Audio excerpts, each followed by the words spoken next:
but I am very excited to introduce our speaker for a couple of reasons. Number one, he lives in my neighborhood. We just found out that we live in the same area, and that's fantastic. His name is Brian NeSmith. He's a First Tee Central Florida. He's spent over 20 years in both nonprofit and corporate sectors. He's been with the American Diabetes Association, the Orlando Health Foundation, and he's done marketing for Chick-fil-A. He's also a former entrepreneur. I don't know, can you be a former? I think you're just an entrepreneur. He's a proud native Floridian with roots in Tallahassee. Brian has been contributing to Central Florida since 1997 and holds degrees from Florida State University. I know that doesn't impress Tommy, but yeah, he's a Gator. But he has an MBA from Stetson, and when he's off duty, he enjoys family time with his wife and 3 boys. Let's give him a warm Rotary welcome. Good afternoon, everybody. But I want to share with you today about First Tee and what we do in the Central Florida community. We are the Central Florida chapter. It is a nationwide organization. Come on, let's play around. But it's not just any tee. It's where resilience begins. For over 25 years, we've used golf to teach lessons about life. We've spun the unexpected challenges on the fairway to coach kids about adversity in the everyday. We've given them the space to be who they are and the guidance to help them realize what they're capable of. With a proven values-based curriculum, we help kids become great teenagers and self-reliant adults. It's not just a game. It's game-changing.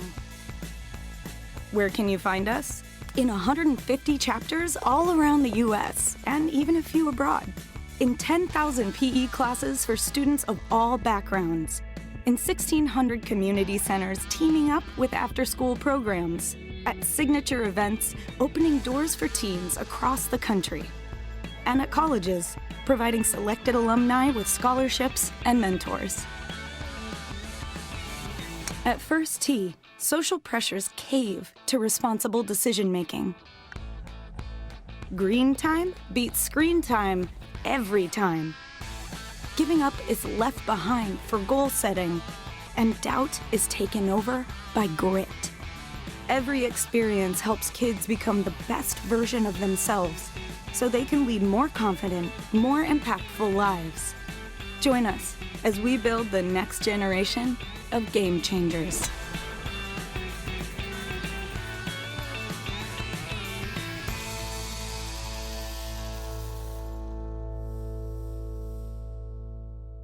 All right, here we go. So here we are. First Tee, in a nutshell, is a youth development program that incorporates character building curriculum using the game of golf. All right, so what does that mean? Let me give you a little bit of history. So back in 1997, the First Tee organization started as a result of a partnership between the Masters Tournament, PGA of America, the PGA Tour, LPGA, and the United States Golfing Association. They all came together and made a decision that they wanted to make golfing more accessible to kids who couldn't afford it. Because, I mean, let's be honest, there's a lot of expense involved, you know, between paying for a tee time, having all of your equipment. I mean, you even have to dress appropriately on a golf course. And so they wanted to make it more accessible financially for kids. Well, during this time, while they're talking about this, what they figured out was we have probably a bigger purpose here. And that is to do more development with the youth, not in terms of golf, but in terms of life skills, in terms of character building attributes. And so what they did is they created a curriculum. We call it a life skills curriculum. Some people call it a character building curriculum. And that curriculum is really, instead of us saying that we're a golf organization, that's why we say we're youth development first, and we just use golf as our tool. The character building curriculum. This is just a sample of what's in it. There's a lot more to it, but we focus on different aspects of these life skills as it comes with the game of golf. So you take honesty. Well, in golf, you're supposed to keep your own score. Even the pros do that. They've got that book in their back pocket, and they have to write down their own scores and turn those scores in at the end. Got to be honest there. Respect. If you look at the guys that play golf, usually at the end of the game, they're taking their hats off. They're shaking hands with each other. During the game, they're quiet when other people are hitting. If you've ever played golf, if you ever watched golf, you know, when people are putting on the green, you don't want to walk in someone's putting line because it can mess up the turf and therefore it can make the ball go in a different direction. So you want to respect that area. The other thing is you've seen people in golf, they reach down and they fix the turf. Okay. That's respect for the course. We want to help them take care of the course. If you hit a divot, you've seen them hit the turf up. Typically, you don't see this on TV because probably their caddies are doing it, but you want to replace that with some sand so to help the turf rehab. So it's respect. Confidence. When you're standing on a tee with people behind you watching you quietly, and you see water hazards to the left, you see sand traps to the right, and you see rough everywhere else, that takes confidence to hit that ball. We want to instill that in them when they're out on the course. Responsibility. You have to show up with your golf clubs. You have to be on time. You have to dress appropriately. You know, there is an appropriate dress on a golf course. Can't show up in a tank top and shorts. That's not, we actually had someone do that one time. And actually it was an adult. And we had to go in the clubhouse, I believe it was, and get them a shirt so they could be dressed appropriately for the golf course. Perseverance. How many bad shots do you think there are in golf? A lot. Okay. There's a reason why they have divers come out and go in the ponds to retrieve golf balls. Okay. Perseverance. You've got to put those bad shots behind you and you've got to move on. Okay. If you sit there and you dwell on it, your game's going to get worse and worse and worse. Okay. Move on. Go to the next one. Leave it behind you. Persevere. So where are we? Where can you find us around Central Florida? We're at 17 golf courses, or what we call partner locations.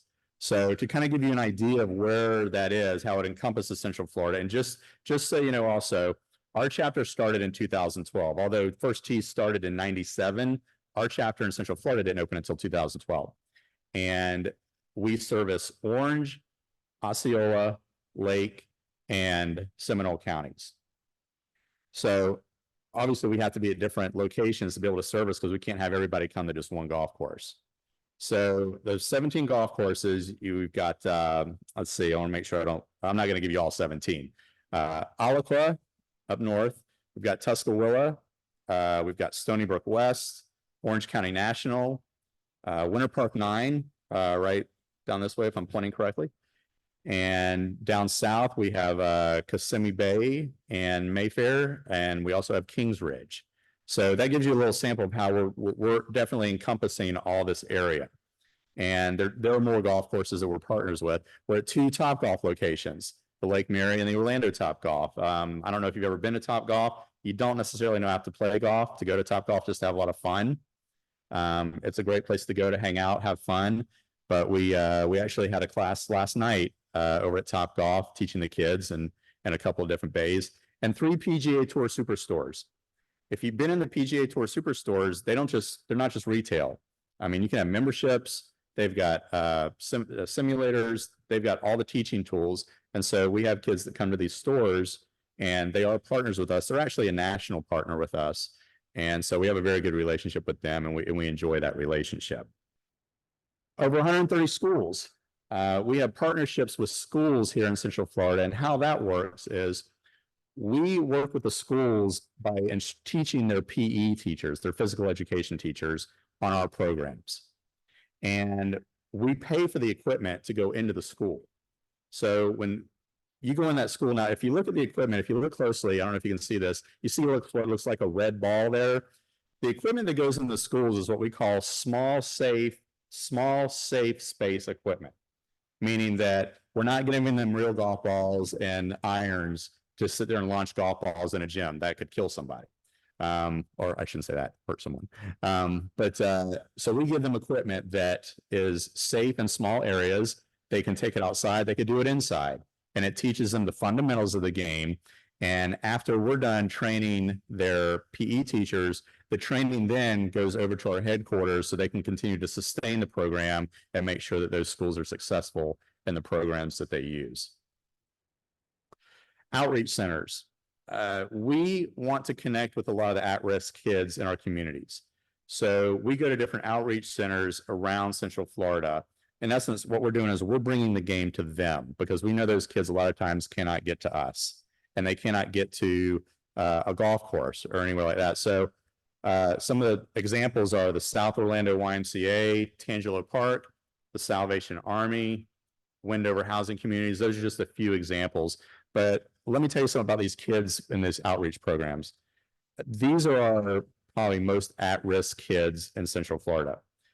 I had a coach tell me the other day that he goes to the Salvation Army for those programs. And he told me, he said, Brian, he said, the kids that come to the Salvation Army, it's the one down here in the Paramore district. He said, they don't really care about golf. He said, they're trying to escape their home and we're giving them a reason to. If they go home, their home life is so bad that they want to flee and go somewhere else. And so we're giving them that opportunity. We're allowing them a safe space to go to where they can come, have fun, and for just a little while, not think about what they're going to have to go home to. And so that's part of our outreach programs. And that's why it's important to us to get to those outreach programs and do what we can for these kids. So what's different about First Tee? There are a lot of great junior golf programs out there. I mean, we work with kids ages 7 to 17. A lot of the junior golf programs do. A lot of the junior golf programs have great curriculums. What we do, we feel like we do well is we break down the barriers. We're going to make sure that we can fund any child that wants to be in this program to come to this program. So to do one of our programs, we have multiple programs throughout the year. They're 8 weeks. To do one of our programs at a bare minimum costs $85, which is really not that much for 8 weeks where you get a coach and you go once a week. But a lot of kids can't afford that. A lot of kids cannot afford golf clubs. You know, a lot of kids can't afford the proper attire just to come out. And so we don't want that to be a barrier. And so we will go into our funding and we'll say, no problem. You need financing, we'll be fine. Now, not everyone needs 100%, but we will give 100% financing to anyone who needs it. Okay. And I left some items up here. You're welcome to come look at them after the presentation. But every child, when they sign up, gets one of these bags. And inside the bag is everything they need to get started. A hat, golf balls, tees, a shirt, sunglasses, a ball marker, a turf fixer, turf repair tool, everything they need to get started, because if they walk out to this course, we don't want them looking any different than anybody else. Okay. And also there's a set of golf clubs over here. It's a brand new set of golf clubs that we have a partnership with Golf Galaxy. And they allow us to buy these golf clubs at a discounted rate. And so that we can give these golf clubs to any child that needs a set. And when I say give, I truly mean give. They don't have to bring them back. If they end up keeping these clubs and staying through the program, they're theirs to keep. If they outgrow the clubs and they need another set, if they want to bring them back in, we have a set for kids that are taller, and we'll swap them out. So they never have to pay a dime so that they're able to go out and participate. So that's what I mean by breaking down all the barriers. If you go to the next slide. And this is a great example. Olivia, Audrey, and Grace, 3 sisters. So I believe it was 2022. Their father loved golf, but in 2022, he passed away.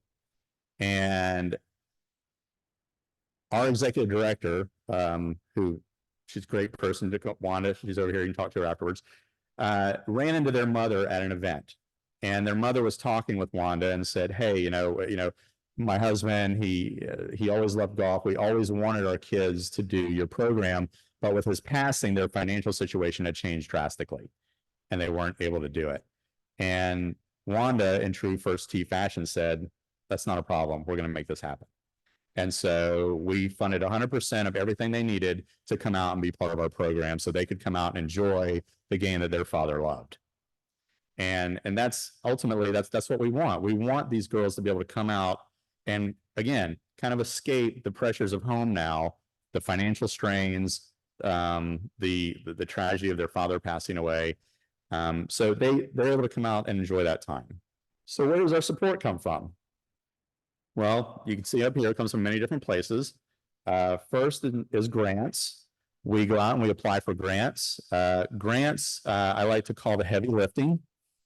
Because of if anyone has ever been involved in applying for grants, you know there's a lot that goes into filling out all the information. But the other thing about grants, a lot of people don't realize is that when we get the money from grants, that money is not that it's not party time. You know, we can't do whatever we want to with that money. That is restricted money. It has to go to certain programs that we have. We can't use it to keep the lights on. So that money goes for different programs. That money may help us buy equipment. But we have to report on where those dollars go when that money is given to us. Fundraising events. You all are having a golf tournament in the next few days, I believe. We do similar events. We had a golf tournament at the beginning of the year, and we had a new event that we called the Masters Watch Party. It was not put on by us. It was put on by one of our board members. She actually lives on Masters Boulevard.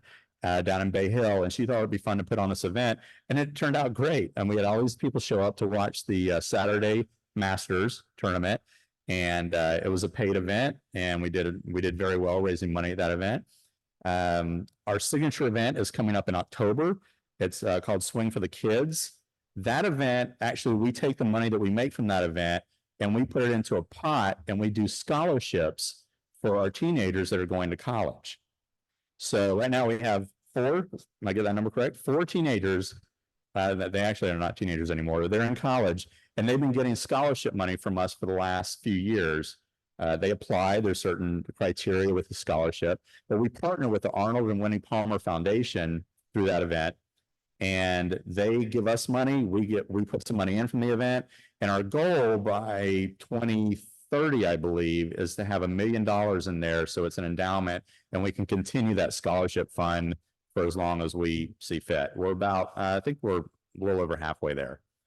And so that's another way that we use our dollars in terms of, you know, fundraising events is through those scholarships. Business support. We get support from different businesses in the community. A couple of great examples is Jersey Mike's. We have a good partnership with them. They came out and served lunch to all of our event participants that we did in September. I'm sorry, not September, February. When we had our golf tournament in February, they came out and served lunch to everyone. A great partner. I don't know if anyone's heard of Zinnia, Zinnia Hotel and Resorts. They're also a partner of ours. They recently, we took all of our goodie bag and for items to them, and they spent a couple weeks having all their staff come in and stuff those for us. And that was a huge help because it keeps our staff from having to spend time to do that. And so they stuffed them. We went back, we picked them all up, and they were more than happy to do it. We made it easy on them by bringing all the stuff to them. And so they're a great business support partner in the community. Club donations. So it's not donations from local clubs. It would be golf club donations. If you're a golfer, if you look into some golfers' garages, you'll see 6 bags of clubs because golfers are like any other hobby. They like to buy their stuff. And what we say is, hey, if you're not using those clubs anymore, bring them to us. We can repurpose them. We can reuse them on the golf course for the kids. And when I say clubs, I mean clubs, golf bags, golf balls. We had someone the other day, I want to say he was somewhere out of Ocala, and he heard about us. He bought us 5,000 golf balls. That was a lot to unload from a car. But they're used, but we pick out the good ones, we clean them up, and then we use them in our classes, or we give them to the kids to use in our classes. So any and all above, we take as a donation program in order to repurpose them and use them for the kids in the class. And finally, individual donors. Individual donors are really the meat of our support. Those are the people that come alongside us, and they're, you know, we see their face, we shake their hand, and they're the ones that really grow with us. People that support us individually, and you know, that's always a base that we're continuing to grow. But we love the individual donors because they're the ones that truly kind of, for lack of a better word, they get their hands dirty. You know, they're not just a corporate face or something of that nature. Felipe and Eli, I love this story. And I'm gonna conclude with this, so you guys have some time if you have any questions for me. Coach Felipe and Eli. This is a great story because to me, it epitomizes first tee. So Eli was a child in school that his teacher said he couldn't behave. He didn't follow directions. His other sports coaches that they tried him and said, no, he can't follow directions. He's not doing well out here. And so he was kind of pushed aside by everybody. And so his mother decided to let let him try first tee. And she was a little apprehensive because of his past experiences. But Coach Felipe basically said, bring him on, bring him in. And so he comes in, and Coach Felipe welcomed him. The other participants welcomed him, and he has thrived in first tee. The beauty of it is that Eli is a special needs kid. He's on the autism spectrum. And Coach Felipe was more than willing to take that on. And Eli is thriving. And for 90 minutes a week, his mom can feel good about the fact that he's in a good place, doing what he loves at first tee. And those are the kind of stories that we thrive on. Those are the kind of stories that we love to hear, because that's when we feel like, yeah, we're doing the right thing. So thank you so much for listening to me, and I'm welcome to answer any questions you may have. How does this differ from the PGA Golf Academy for juniors? That's a question that might be good for you, Wanda. Hello, everybody. I'm Wanda, and I have the absolute pleasure of being the executive director of First Tee. I was in the golf business for 20 years with my own school, so I'm familiar with a lot of the programs. And there are so many amazing programs out there. We participate in PGA Junior League, and this gives our kids an opportunity to have that first step into a friendly, competitive environment where they learn collaborating with others, sportsmanship, the integrity and honesty that we talk about. It just takes it to another level. So even though PGA Junior League is not one of our programs, we support it by participating as first tee teams. The PGA Academy, are you talking about the one that was in Port St. Lucie? Okay, the PGA Academy that I was familiar with was the one down in Port St. Lucie that relocated to Houston, and it was the hub for PGA certified instructors, and you could also take instruction there, and they did do juniors through adults.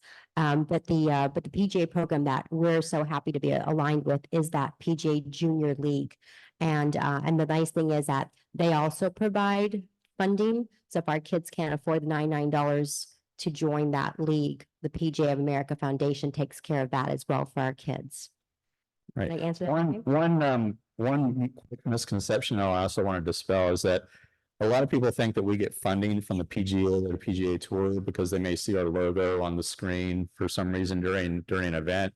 Although we love that coverage and we love that exposure, we actually do not get any funding from them. So that's just FYI. As a golfer, one of the problems we have is obviously there's less courses to play each year, and the price is doubled, maybe tripled in some instances. How are the courses treating the juniors, and more importantly, how much availability we have in the courses? If people who play golf have a tendency to complain about everything. A lot of time they're complaining about kids. We complain that we're not seeing enough kids out there. We're worried about the sport. Well, one of our big things is we're trying to recruit more kids. That's one of the things we do is in fact, we just opened our programs for our summer sessions, and we're actively recruiting more kids, and we're doing our best to get the kids out there. Now, as far as pricing on the courses, the courses that we partner with, they do give us excellent breaks on pricing so the kids can afford it. And if they can't, we pay it so the kids can get out there on the course. But yeah, we're doing what we can to get more kids out there because we know it's important for the future of the sport as well.